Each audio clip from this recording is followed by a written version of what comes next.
او د عرش د سوري د لاندې به ورته ځای ورکوي. نو محبوب مې فرمایي چې اولنی شخص په هغې کې امام عادل، یو امام عادل دی پکې، یو حکمران، یو بادشاه، یو مشر چې هغه کې عدل موجود وي، انصاف پکې موجود وي. هغه به د قیامت په ورځ باندې د عرش د سوري لاندې وي. هر یو انسان د خپل رعیت بادشاه دی، حکمران دی. هر یو انسان د خپل بچو بادشاه دی. هر یو د کور مشر د خپل کور بادشاه او حکمران دی. ځکه محبوب فرمایي وکلکم راع وکلکم مسئول عن رعیته. هر یو انسان په خپل ځای باندې دا راعي دی، مشر دی، او هر چانه به د خپل نسل تپوس کیږي، د خپل رعیت تپوس به ترې کیږي. رعیت چاته ویلی شي؟ یو کور دی، په کور کې یو مشر دی، د هغه چې په کور کې څومره کشران دي دا د ده رعیت دی، د دې تپوس به د ده نه کیږي. دې سره د ظلم کړی که عدل او انصاف دی ورسره کړی. ځکه معززو کله چې په یو ملک کې، په یو کلی کې، په یو مسجد کې، په یو علاقه کې، په یو کور کې عدل ختم شي او ظلم پکې قائم شي، نو هلته کې بیا خوشحالي نه وي، هلته ټول خفګانونه بیا جوړیږي. نو معززو په هر ځای کې عدل کول پکار دي، انصاف کول پکار دي. ځکه فرمایي چې دا دنیا د څلورو کسانو د وجې نه آباده ده. دا دنیا سلور کسان دي چې داغي د وجه آباد ده. بعدل الامراء وسخاوة الاغنیاء وبعلم العلماء وبدعاء الفقراء. دا سکسان داسې دي چې د دې د وجه نه دنیا آباد ده، یعنی د حکمرانانو په عدل باندې، په انصاف باندې، او دا غنیانو په سخاوت باندې، او بل د علماو په علم باندې، او د فقیرانو په دعاګانو باندې دا دنیا آباد ده. ځکه فرمایي چې ملک یو ملک الملک یدوم بالکفر، یو ملک هغه په کفر باندې دایم پاتې کېدی شي. چې په یو ملک کفر موجود وي دایم به پاتې شي، مستقیم به پاتې شي، خو لا یدوم بالظلم. د ظلم په وجه باندې یو ملک، یو کور، یو ځای چې کوم دی نو هغه دوام نشي کېدی، هغه دایم نشي پاتې کېدی. نو معززو عدل کول په هر ځای کې پکار دي. ځکه حضور مې فرمایي چې عادل حکمران ته به د عرش د سوري لاندې ځای ملاویږي. اوس عدل څه ته وایي؟ عدل څه شی دی؟ نو محبوب مې فرمایي وضع الشیء فی محله، یو څیز خپل ځای ته رسول. کوم څیز د چا حق دی هغه ته هغه حق رسولو ته عدل ویلی شي. او وضع الشیء فی غیر محله، یعنی یو څیز د یو ځای دپاره محل نه دی، د هغې ځای نه دی، او هغې ته چې کوم دی نو ته هغه څیز ورکې، نو دا چې کوم دی نو دې ته ظلم ویلی شي، عدل ورته نشي ویلی. ټیک ده، بس ما ته توجه کوئ.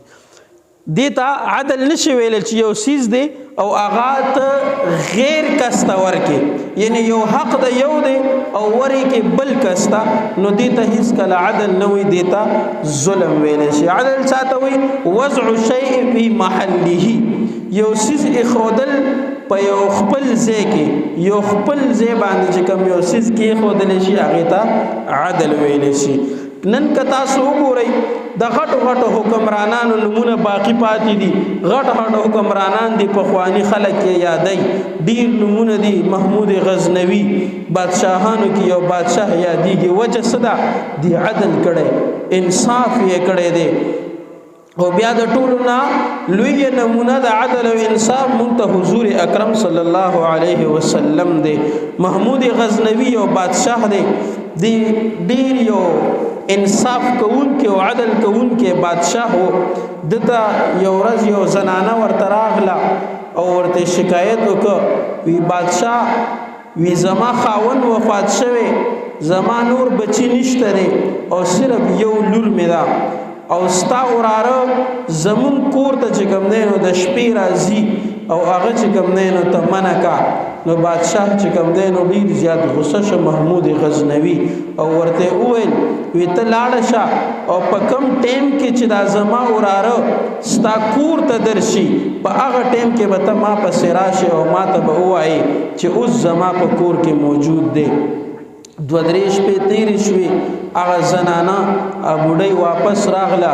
محمود غزنوي ته وی بادشاه ته وی بادشاه وی هغه کس زمون په کور کې اوس موجود دی بادشاه ورسره روان شه تورې د ځان سره واغسته اوته ورسره او هغه بوډۍ ته وویل چې ته لاړه شه زمانه مخکې او په کور کې چې څومره چراغان دی یعنی ډیوې دې بلې کړي دي هغه مړې کا کور کې تیاره جوړه کا او زه درپسې درلم چې کله بادشاه ورغی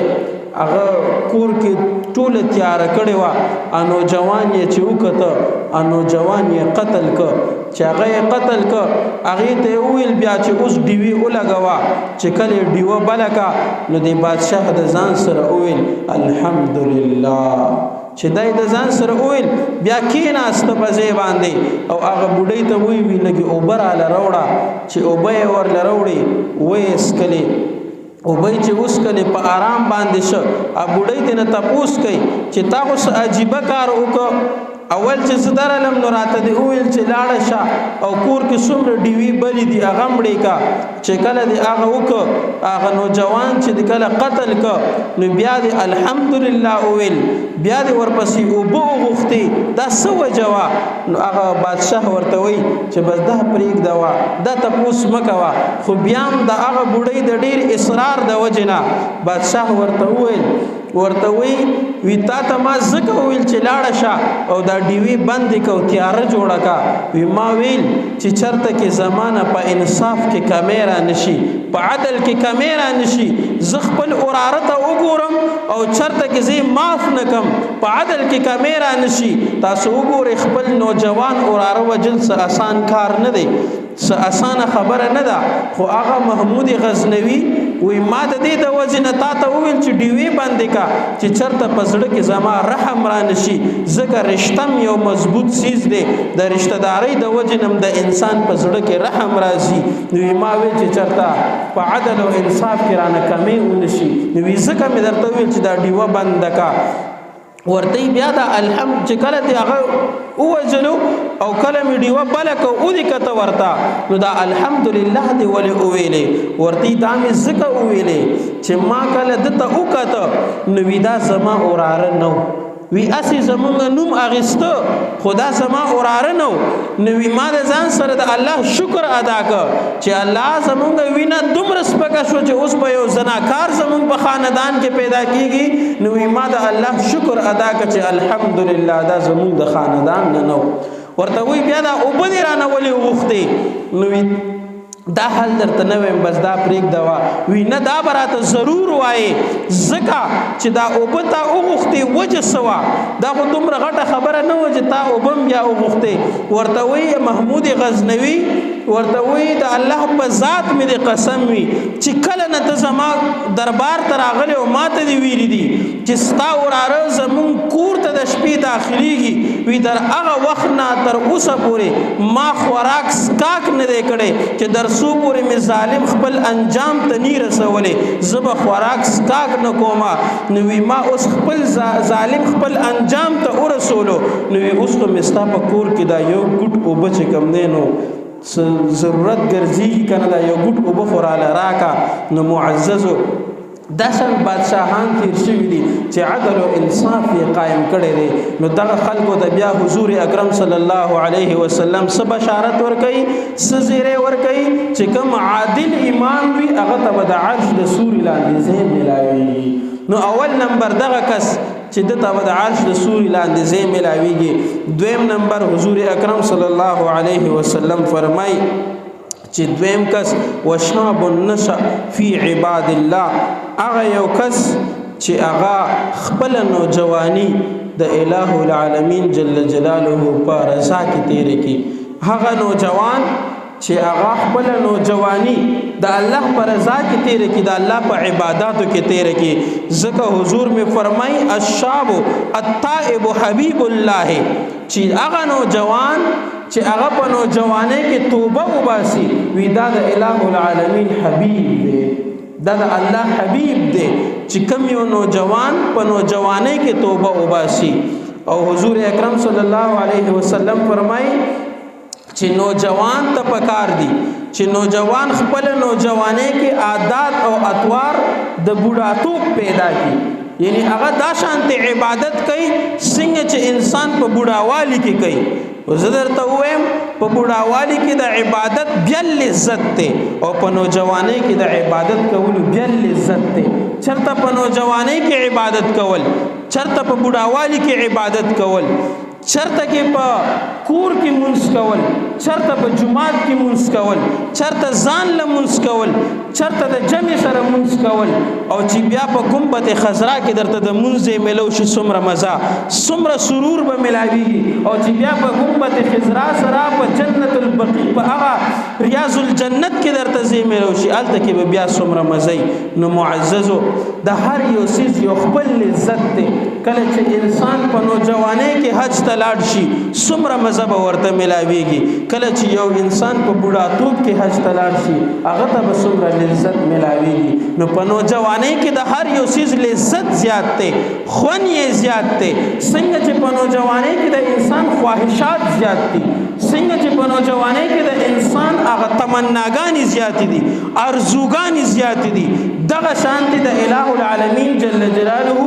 رضا په نوجوانۍ کې د انسان ته نږدې وي چې څومره نوجوانۍ کې د الله عبادت کوي الله په باندې رحمتونه راوړي الله هغه ته لارې کولاوي الله به هغه حبیب وګرځي الله به خپل محبوب وګرځي او کله چې کوم انسان د الله محبوب وګرځي نو معزز هغه ته بیا په دنیا او آخرت کې خوشاله ملاويږي دا دولتونه او دا هر یو چیز به هغه خپل بیا راځي او کله چې یو انسان د الله حبیب وګرځي نو معززو دویم نمبر هغه انسان هغه نوجوان چې هغه خپل نوجوانی د الٰه العالمین جل جلاله پر رضا کې تیر کی د هغه په عبادتو کې تیر کی د محبوب علیه الصلاۃ والسلام په غلامی کې تیر کی نو معززو د الله په غلامی کې او د الله په عبادت کې نوجوانی تیرول دا هم چې کم دینو د هغه انسان د پاره یو زیر او یو بشارت ورکي چې دغه انسان ته د قیامت په ورځ باندې د عرش د سور لاندې ځای ملاويږي